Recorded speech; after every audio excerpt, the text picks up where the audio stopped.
La ministre de l'économie forestière a eu une séance de travail ce 11 janvier avec les responsables des entreprises forestières au sujet entre autres du nouveau code forestier du Congo. Une occasion pour Rosalie Matondo de rassurer ses interlocuteurs du jour de la volonté du gouvernement à tout mettre en œuvre afin d'assainir le climat d'affaires dans ce secteur, l'un desquels repose l'économie congolaise. Nous avons des réformes, vous savez que nous avons un nouveau code forestier et donc c'est normal que les acteurs viennent demander des précisions.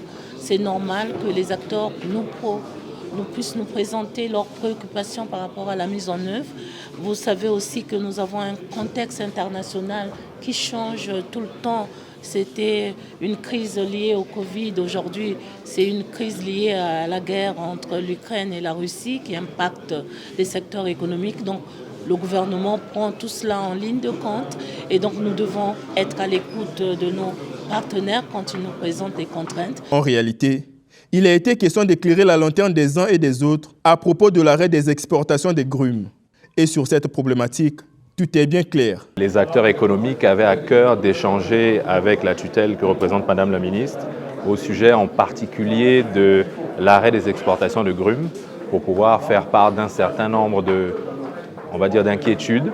Et Madame la ministre, à l'occasion de cet échange, a su y répondre de façon, je dirais, très complète. En termes de perspective, cette séance de travail a par ailleurs évoqué la création prochaine d'un centre de formation sur les métiers du bois. Ça a toujours été une volonté du gouvernement. Vous avez suivi comment nous avons formé des jeunes en Chine, des jeunes artisans en Chine, dans le cadre de métiers du bois. Donc c'est une volonté ferme du gouvernement.